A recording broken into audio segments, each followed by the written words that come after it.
He makes his return at UFC 301 in Brazil. I can't speak Portuguese, so I can't really insult him like the Brazilian fans probably will in a couple weeks. But he takes on Vitor Petrino in a big fight at UFC 301. It's always my pleasure to speak to my old friend, Anthony Smith. Anthony, how are you? Oh man, we're rocking and rolling over here, dude. We're winding down training camp. It's a good feeling. I feel like it's funny. I did my 300 preview and I had Michael Bisping on to do that with me, and now I got you for 301. I'm getting like the entire Believe You Me podcast. Where's Harrington at? Can we get him on for like 302 or something? Like, yeah, you know what they say, fuck Harrington.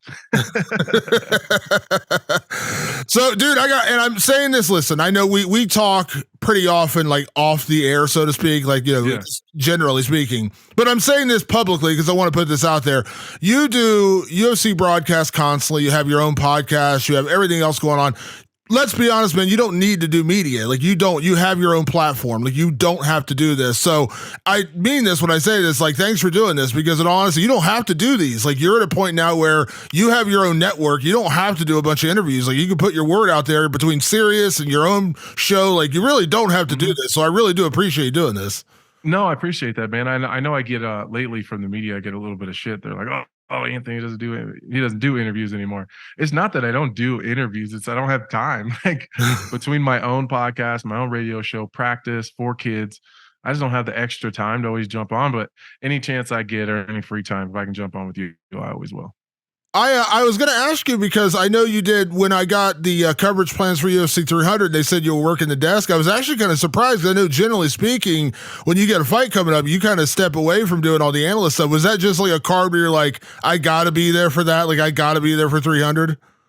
Yeah, that was a tough one to want to skip. But also, I use it as an opportunity to train in Vegas all week. You know, I really like Eric Nixick, and of course, my general always is Mark Montoya, but I do like jumping around and getting some different looks and different training partners, and just everybody teaches something a little bit different. So I've always, any opportunity I've had to get in there with Eric, I do. And so I was like, yeah, I'll just switch my camp to Vegas for the week, and do the broadcasting duties. And it was a lot of fun. I got a lot of good rounds in. I got a lot of good looks. So. And I got to be at a historical event, you know, like I was at UFC 200 and now I was at UFC 300. Did you get some sparring with Sean Strickland? I'm curious. I did. Yeah, I did. How is that? That dude's good. He's really good. You know, I don't want to pull the curtain too far back on training, but there was a part of me that was shocked at how good he was, because he only shows a small part of his game when he fights. He has a much bigger, like, way more diverse technical game than he shows. Yeah. That's the first thing I said to him after the round, like, why don't you do this when you fight? It was wild. What was his response? That's what he did. You know. That's funny. Wild, bro. He held me down for like 3 straight rounds. It was crazy. That's wild. I did a feature on him ahead of his fight with Drakus, and I talked to Eric. I talked to a lot of the guys at Extreme Couture, Brad Tavares, those guys. Like, they all said, like, dude, like, everyone has this perception of Sean Strickland, and yes, he is wild. And everyone I spoke to says, I don't agree with everything Sean Strickland says. Probably don't agree with a lot of what Sean Strickland says. But in the gym, he actually is a great teammate. Like, I know he gets this weird reputation, but like, he actually is a great teammate and a great guy to have around. You know, there was a couple times where he pulled me aside and he was like, hey, why don't you try it like this? And this is how I do this. And like, he really forthcoming with the information, really good training partner. Really, it was a really educational experience with him. Like, I learned a lot about his game, but I also learned a lot about, like, just fighting in general. Like, he's willing to show you stuff, like, you know, and the guys at the highest level aren't always willing to do that. So it was fun. It was a lot of fun. Absolutely. Yeah, good job. I love Eric. I mean, Eric. I got to spar with Bogdan, my twin. Oh, yeah, I saw the photo. I saw the photo they posted. Yeah. The Spider-Man on Spider-Man, man. It's like the meme we all know. Yeah, good dude, too. He's actually a real good dude. That was one of the funnier things when he had his fight. And I was watching the fight, and I was like, does anyone else notice he kind of looks like Anthony Smith a little bit? And then, like, afterwards, everyone talked about it. I was like, okay, I'm glad I wasn't alone in that. Yeah, he's a good dude, and he's got a pretty good skill set too. Yeah. So let me backtrack because again, we talk pretty often, but obviously coming out of the last one with Khalil, and I know you addressed it on your podcast, and you talked about like coming out of that when you were in kind of a tough place or kind of a dark place, and you rebounded after that. I'll talk about Neil Magny catching some strays, but but you got this fight with Vitor in Brazil. Now, let's be honest, Anthony, like, I don't care where the rankings are. I don't care where the win-loss record is. You're a name. Like, you are a big name in this division. You have been for a while. I'm not saying you sit there and pick and choose your opponents. I know that's not who you are. You've never been that way. But Vitor Petrino, kind of a prospect, and you're traveling to Brazil. It's not ideal. This is not a circumstance most guys would be like, yeah, dude, sign me up. Let me travel to Brazil. Absolutely ideal. That's what I asked for. Yeah. So, like, why? Like, was that just like, yeah, sign me up? Historically, I fight better overseas. So let's just get the elephant out of the room. Other than Brazil, that's part of it too. Is I don't want to go my entire career with never winning in Brazil. I fought there twice, never won in Brazil.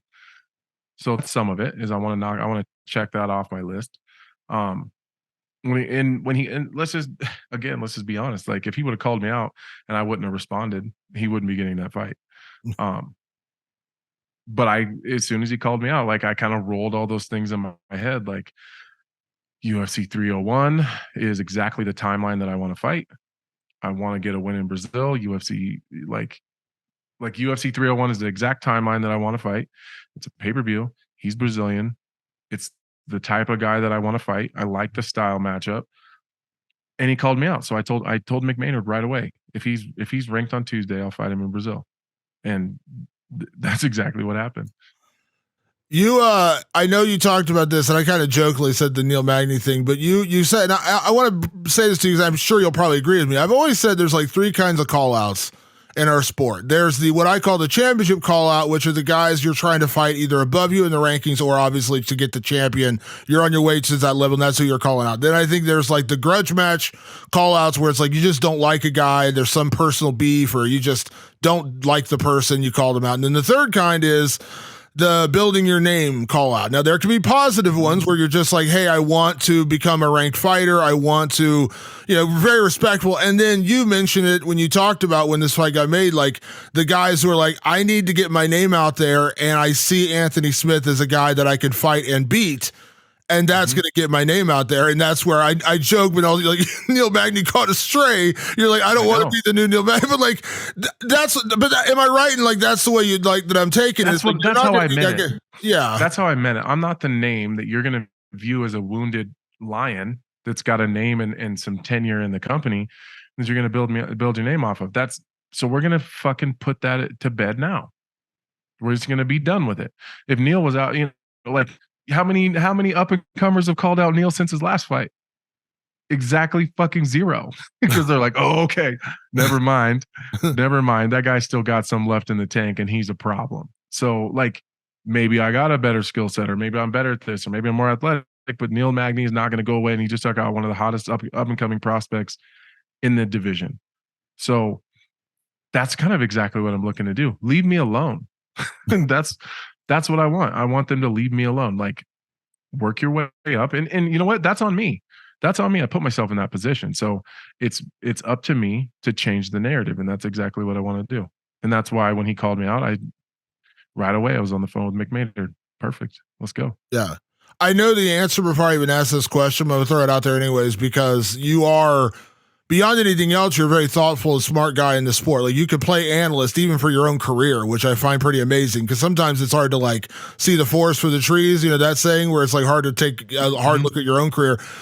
Do you regret? I know the answer, but I'm asking. I want to hear your answer. Do you regret taking that Khalil Roundtree fight just because not because of how it played out, but because it was not the best circumstance to step into a fight like that on short notice? Like, when you got announced, when they announced it, it wasn't that I don't think you're willing to do that. I know you're willing to do that, but I was just like, that is a tough spot to step into on short notice. You know what I mean? Against a guy like Khalil on that guy. Like, it wasn't like you had a month to prepare. You had literally matter of days to prepare for that. Like, any part of you afterwards, you're like, yep, that was probably not my best move, or do you just, roll with the punches and say, hey, that's the sport?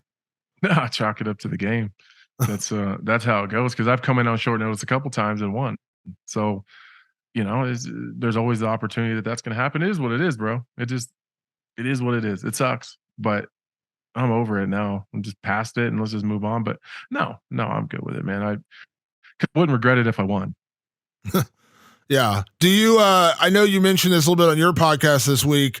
Khalil's now fighting Jamal Hill. Jamal's a guy you know very well, you become friends with. Obviously, tough loss for him and Alex at 300. No shame in that, of course. I mean, Alex has been on a great run.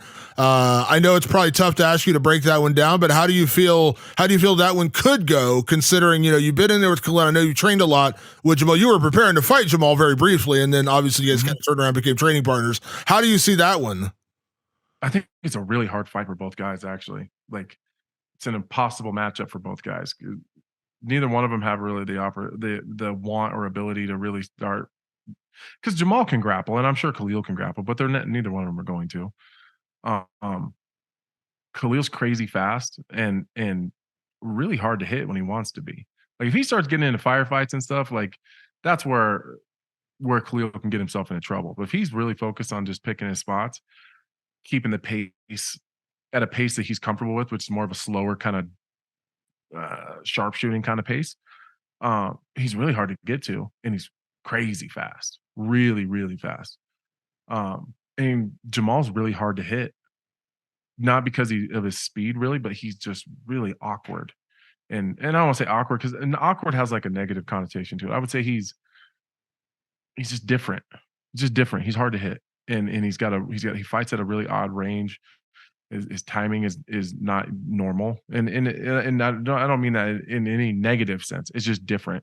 It's not something you're used to seeing. I feel like I could see this fight being kind of boring, because I don't mean boring. I would say low. Maybe boring is a bad use. I could see it being very strategic and slow, because they both have very unique styles. Yeah. I mean, listen, I'll stand by it. I'm not afraid to admit it. I picked Jamal to beat Alex Pereira at 300. I thought so did I. That power, his hands, and listen, I know Alex is a giant dude, but again, I was like, man, Jamal Hill is like a legit big light heavyweight. Like, that's a tough guy to go in. And I'll give Alex all the credit in the world for pulling it off, but I didn't pick him to win. I thought Jamal was going to knock him out, and credit to Alex for, proving me wrong. Well, and that comes down to who lands first, realistically, because they're both huge power punchers, both lead hand heavy. I really think it just came down who was going to land first, and Alex got there first. And honestly, as I watch back the fight, I see what Alex seen. I seen exactly why he pushed the referee back. Like, he's seen a tendency that I picked up on film after, like, because we've on these shows, we've done some breakdowns and whatever. Like, I seen it. And I seen exactly when he's seen it. So, like, I don't want to give it out, because I don't want to, like, I'm not trying to burn Jamal. He's got to have some time to fix that. You know what I mean? But yeah, he's seen a tendency, and he picked up on it, and he landed first, and that's the game. That's the game. I know it's been well documented, because for a while there, it looked like we were leaning towards that, and it still can happen. Let me be clear about that. Your feelings about Alex Pereira, and everyone was talking about that and building that up. You guys going back and forth. I'm curious your opinion of Alex. Has anything changed in what you've seen out of him his last couple of fights? I mean, beating Yuri the way he did. And listen, I got to stop picking against the guy, because every time I think, like, this is the time, like, I picked against him. I actually picked him to beat Israel the first time, because I was like, there was just something in the water. And then I picked Israel to beat him the second time, which he did. I picked Yuri to beat him because I was like, I don't think he's like, I just think it's tough to go in there against a legit light heavyweight. And Yuri's a big guy, blah, blah, blah. Okay. I'm sorry. I picked Jan to beat him.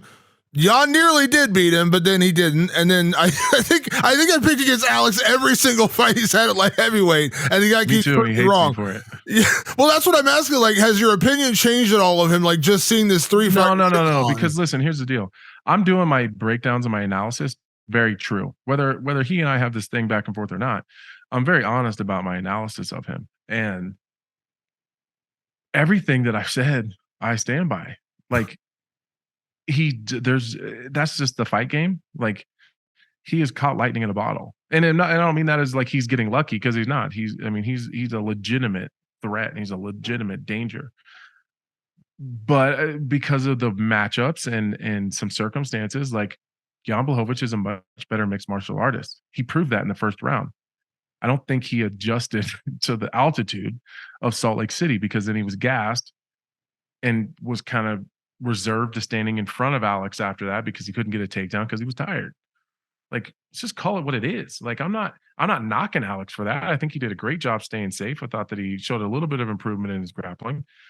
But he had a top 5 light heavyweight on his back for almost 5 minutes. How many other light heavyweights on it does Magomed Ankalaev get out of that first round? You know, like in that same position? Probably unlikely. You know what I mean? Like, is there like, if I'm on your back for that amount of time, do you get out of the first round? Probably not. Like, let's just stop all the fucking bullshit. Let's just be honest.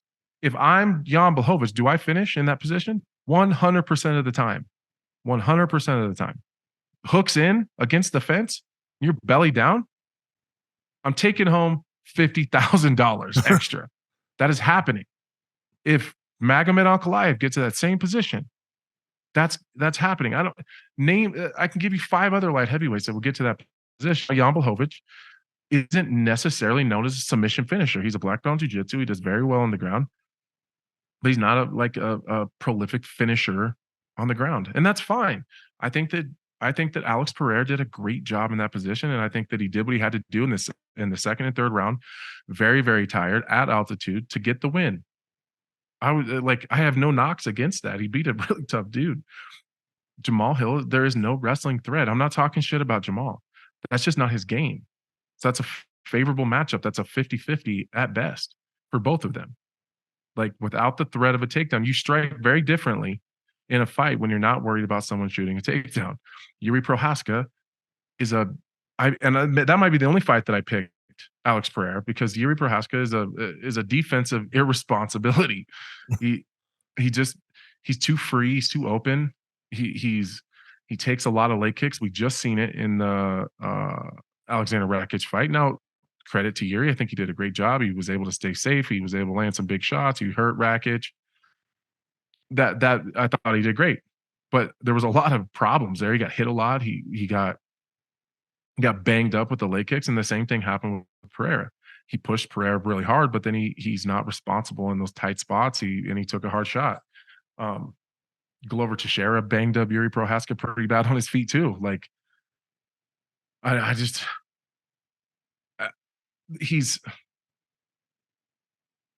don't know how, like, he's had some, I don't want to say favorable matchups, because that makes it sound like he's ducking people. He's not. He's just had some matchups that have really worked in his favor, and he's had some things fall his way.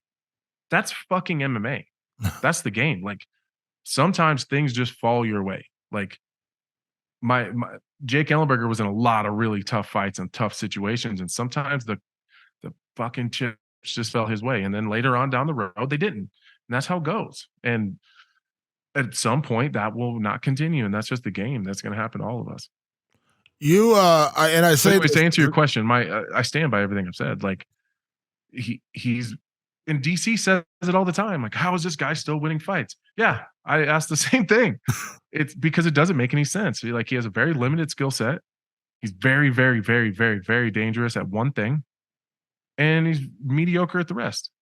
But, like, instead of making it seem like I'm talking shit about him, I'm building him up. That's amazing. That's absolutely amazing that he's able to do what he's been able to do at this level for this amount of time. Like, it's impressive. I'm not talking shit about it. It's just impressive.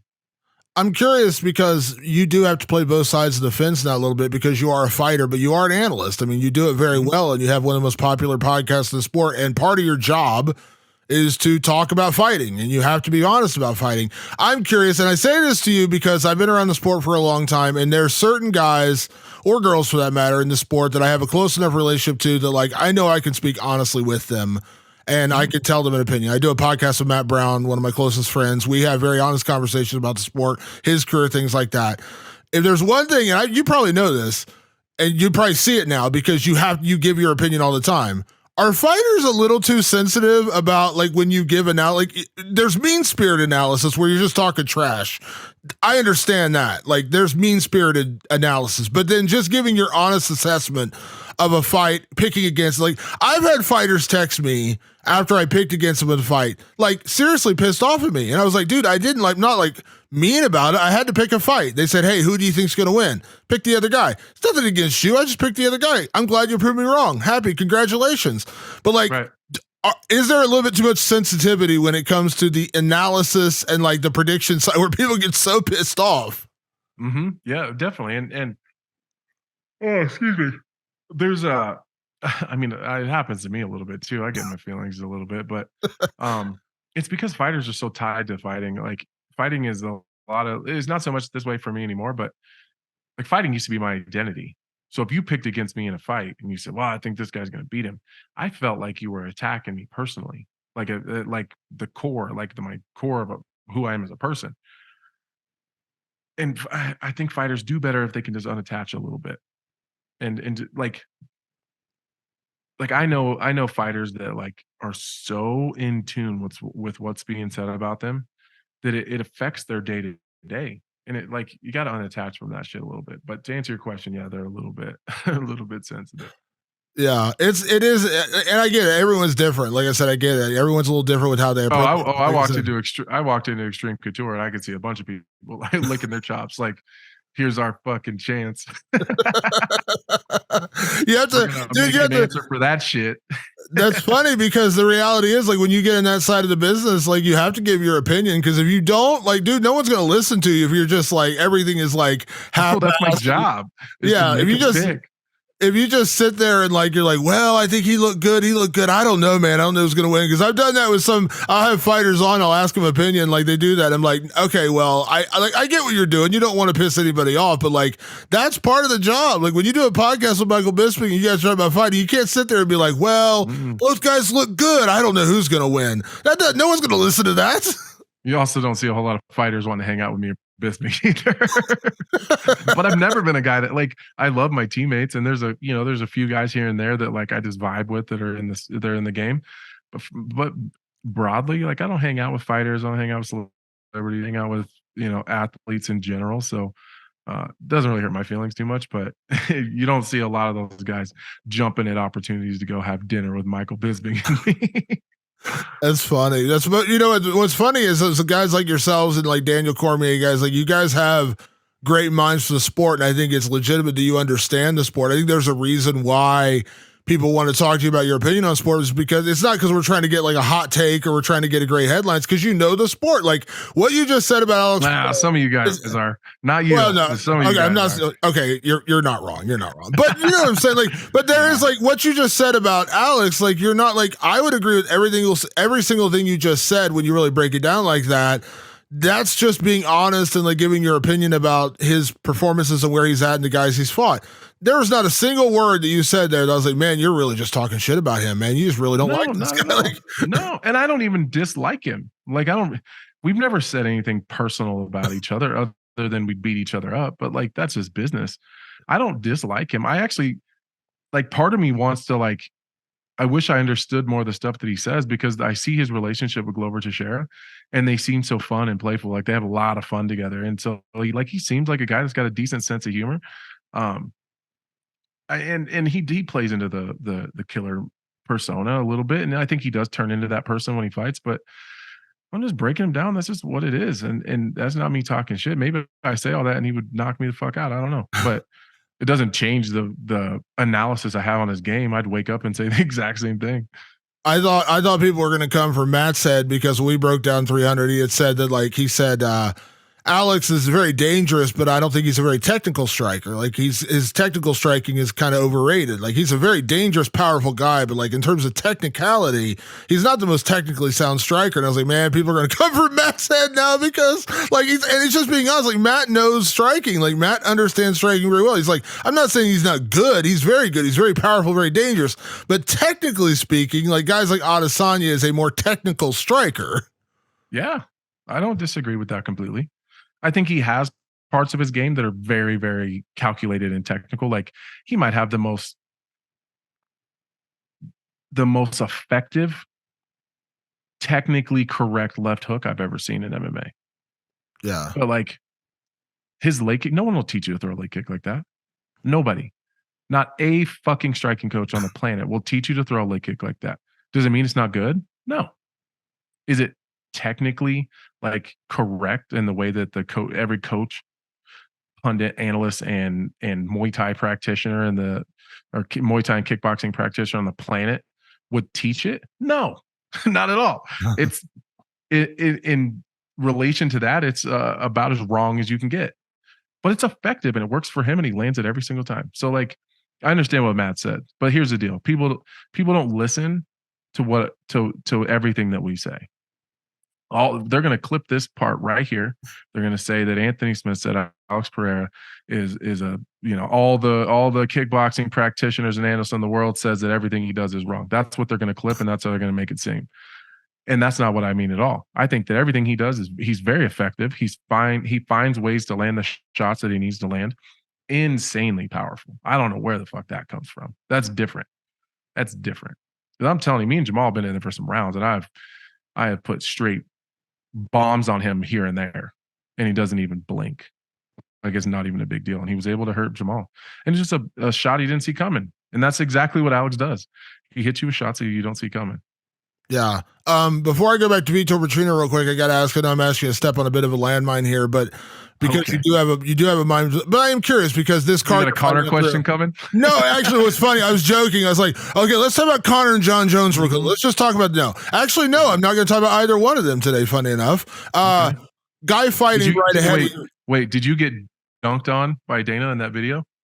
No, I didn't actually. I didn't. I wasn't. I wasn't in that one. I was. It's funny. I didn't suspect so because I would have imagined that you probably didn't have a whole lot of problems with the UFC 300 card. I actually did the whole breakdown with Bisping, and we talked about that. We were actually saying, like, if you got a problem with this card, you got something wrong with you. Like, I get it. The main event wasn't what we all thought it was going to be. It wasn't, Brock Lesnar against, Khabib and GSP and like a triple threat match or whatever weird idea people had for that main event. But like, how could you actually complain about that card? But it was funny. I was like, dude, like really, this is what you got time to do. Like everyone enjoyed the card. Everyone praised the card. This is really what we're going to do. But I didn't make the highlight. And weirdly, I know people are probably going to hate hearing me say this. Like I've always got along with Dana. I've always had a fine relationship with Dana. Like I don't think Dana's ever come at me, for anything I've said or done, or maybe he just doesn't care enough to come after me for anything I've said or done. But like, I've always had a good relationship with Dana. So I don't know. He doesn't really bother me. I've never really had that kind of combative relationship with him. So very, very candidly, while that video was playing, I got really nervous. I saw you and Bisping. I saw you and Bisping watching. If I get fucking dunked on right here with everybody else, I'm gonna be pissed. But it was only because I wasn't critical of anything on the card at all. The only thing I could even think that could have been taken as negativity, it would have been accidental, was when that fight was announced. I think we were all expecting, like, I don't know, 8 midgets versus Brock Lesnar or Brock versus Ronda, or like something absolutely insane that wasn't expected. I think the only thing that I said was like, oh yeah, well, like that's a great fight. It's not exactly what I was expecting, because I was expecting Dana to drop something unexpected, like Holly Holm versus Kayla Harrison. Totally unexpected because we didn't know Kayla Harrison was signed.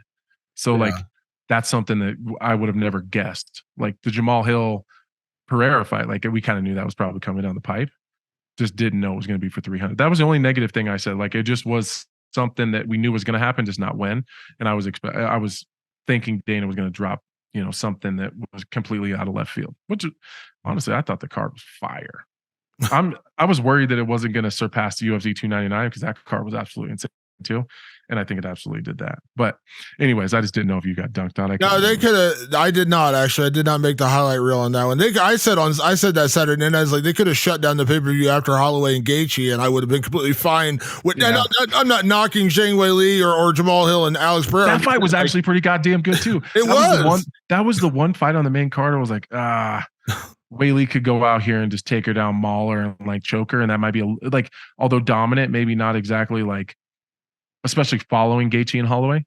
And I found myself like, glued to that fight because it was so, like the first round was kind of dominant, but then Weili getting sat down a couple times, and I thought that fight was awesome. On any other night, that would have been like the one we'd all be talking about, but because it followed Holloway Gaethje, it's like, how do you follow that? Like, how do you follow that? Like that knockout. Like I haven't screamed like that for a knockout in years. Like I literally jumped out of the seat and shouted. Crazy. So I can't believe it. Dude, unbelievable. But here's a question I have you. I'm curious because, we always talk like MMA retirements. We know that phrase in this sport. Like no one ever stays retired. Were you surprised to see Jose Aldo coming back on this card? Because I know I was. Yeah, that was really surprising. I didn't see that coming in. I thought he was done, like for good. But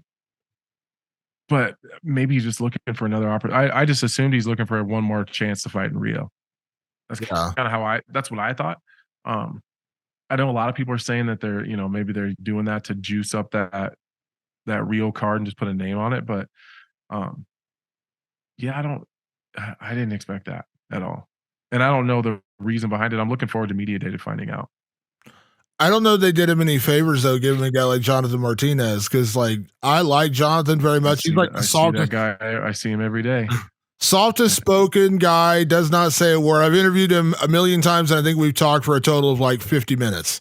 But like that's they're not giving him a fight he should win. Like that's the thing about this fight. They're not giving him a fight to say, oh, we want Jose Aldo to go out on top. We want him to have his crown. Like him and Dom. And I mean, I like Dominic Cruz, but like Dominic Cruz, I think would be a more winnable fight at this stage in Dominic's career. I think we all know Dominic's kind of at the tail end. He's probably, a couple fights away from being done. Yeah. That would have been a fun one. Jonathan Martinez, man, after what he did to Adrian Yanez, like I'm like, dude, I don't know, man. Like they're not giving him a fight that I'm like, yeah, I'm confident Jose Aldo's going to win. No. And like I said, I see him every day. He is dialed in more than I've ever seen. Like he's there before I get there, and he stays, and he's still there when I leave. He's getting a lot of extra work in. He's the extra runs, the extra road work, he is really, really fine tuning the details in this fight. He's there all goddamn day. Like to the point where I'm like, dude, go home. Like you gotta take a break. But like then I watch him spar and train, like he's on. Yeah. He's a savage, man. Like I said, they're not doing him any favors. I said that when they matched me. I was like, I get it. Like you're giving a ranked guy, you're not giving one to top. Because you're not technically gonna eliminate a contender if Jose wins and then retires again. You're not going to give him you're not having him fight Umar or Corey Sandhagen and maybe pulls off the win there and then you've eliminated a top contender. I get it, but yeah, I don't think they're doing him any favors giving him Jonathan Martinez right now. No, not at all. That's not a welcome home. That's for sure. Yeah, and then dude, and then you said like I got a lot of respect for Vitor. He's a talented dude. He's a fun guy to watch, but the Brazilian crowd's going to go home a little sad on this one because like we're putting a stop to this bullshit right now. We're putting an end to this whole like we're putting an end to done with this shit. I'm over it. Yeah, I get it, dude. I get it, man. I love what you said about that though. You're like I'm putting a stop to this shit right now. Yeah, we're done. We're done with this. We're gonna dead this in its tracks. And because like I don't know, man. Like I'm not done. I'm not done. I think I'm as good, at least in the gym, I'm as good now as I've ever been. And I feel really good. I'm moving really well. Conditioning is good. I'm still like learning and being able to adjust and change my game. Like as I'm getting a little bit older, there's some things I got to adjust to. And like, that's just part of it. But I haven't lost my speed. I still am seeing things. Like my reaction time is still good. I'm even like not really banged up. Like I feel really good. Like I don't want to jinx myself because still got a couple days left, but I'm not banged up. It's all going really, really well. So I don't know. I know that I've had some off performance. Like people talk shit about the Span fight too. Like the second one, I thought it was a pretty good fight. like I got clipped. Yeah, it was a great fight. It was a great fight. I got clipped that one time in the second round, and it wasn't even a hard shot. It just like in the eyeball and just swelled my eye up. And then but I won the rest of the round once I got back to my feet, and then won the third. So it's I don't see that as a regression. It's like when people complain that you have like if a fighter has a lot of decisions, and I was like, do you realize when you're at the top 10 how hard it is to finish people? Like, do you realize how hard it is to knock somebody out or submit somebody at that level? Like Every guy you're fighting is a top 10 opponent. Do you realize the chances of you having a couple losses in there? That's the sport. Like that was the complaint against Sean O'Malley when he kind of slipped into a title fight. Everyone's like, you didn't have to walk through the fire to get there. Now I'm not knocking Sean. I'm just saying like he had that one fight with Petr Yan. That was it. Like he didn't have to walk through the fire of going through Sandhagen and Marab and all these other guys to get to the title shot. When you're fighting top 10, like I always remember, it's a quote I use all the time. Matt Hughes said it years ago. He said, if you're not losing, you're not fighting the right people. Everybody loses. That's the sport. That's the game. And even in the Spann fight, I even tried to tee myself up because I knew it was going to be way tougher the second time. Like he is a good fighter. He makes dumb decisions sometimes. Like you can point almost all of his losses to making a dumb decision. It's not because he's not good enough. That guy's really good. His fight IQ just betrays him sometimes. But like me getting out of it the way that I did the first time was not going to happen twice, probably. Like, and I said that before, like, listen, guys, you guys are going to talk a bunch of shit after this fight. It's not going to be as easy as it was the first time. This guy's really good. Like he's been doing this for a long time and he's ranked in the top of the world for a reason. And then people just don't give a shit. And that's whatever. We're all prisoners. We're all prisoners of the moment in this sport. And I loved it. Like I said, man, I loved that you took this one. You didn't have to. I mean, you could have said, nah, give me this guy. I know that's not who you are, though. But I think this is going to be fun. And like I said, I have nothing against Vitor. I found out going into this fight, I didn't know this, but apparently Derek Brunson, the UFC fighter, is Vitor's manager. Did you know that? Really? Yeah. Yeah. I didn't know that. Yeah. That makes a lot of sense. Yeah, that makes a lot of sense. Yeah, he manages because someone tagged me in something. I don't know, probably a month ago, and I haven't really been on social media too much, but like, I just happened to catch it, and it was like Derek Brunson like commenting on something like pro Vitor Petrino. I'm like, what the fuck is that? Like, I thought me and Derek, like, I thought we were good. Like, that was weird. That makes a lot of sense. Yeah, I found that out. I found out when this fight got booked. I was like, really? Shit. Yeah, that's great. Yeah, so that's really good. Learn something. I like Brunson. Listen, no, Derek's a good dude. I was just like, hey, good man. Like he's he's kind of telling his career, doing some things outside of that, and I guess helping Vitor out is good for him. But yeah, I mean, this is a fun fight. How did that happen? Pay per view. I think he trained down at Killcliff, and that's when Derek was down there, and I think they became. Oh, is that where he still trains at? Yeah, I think between there and North Carolina, where Derek has his gym, so I think it helps him out. Yeah, so I think he was at Killcliff. I think that's how they met. So yeah, dude, talk about randomness in the sport. So now you don't have to be like fuck Derek Brunson. So. Well, I mean, I was like, damn, bro, like, thought we were friends. Now it explains it. I was like, yeah, that makes a lot of sense. Yeah, there you go. For Derek Brunson and just getting into the other parts of the game. I like that. Yeah, dude, good. Like I said, man, you got to plan for the future. Sorry for the L you're about to take, though. Want to get half that commission.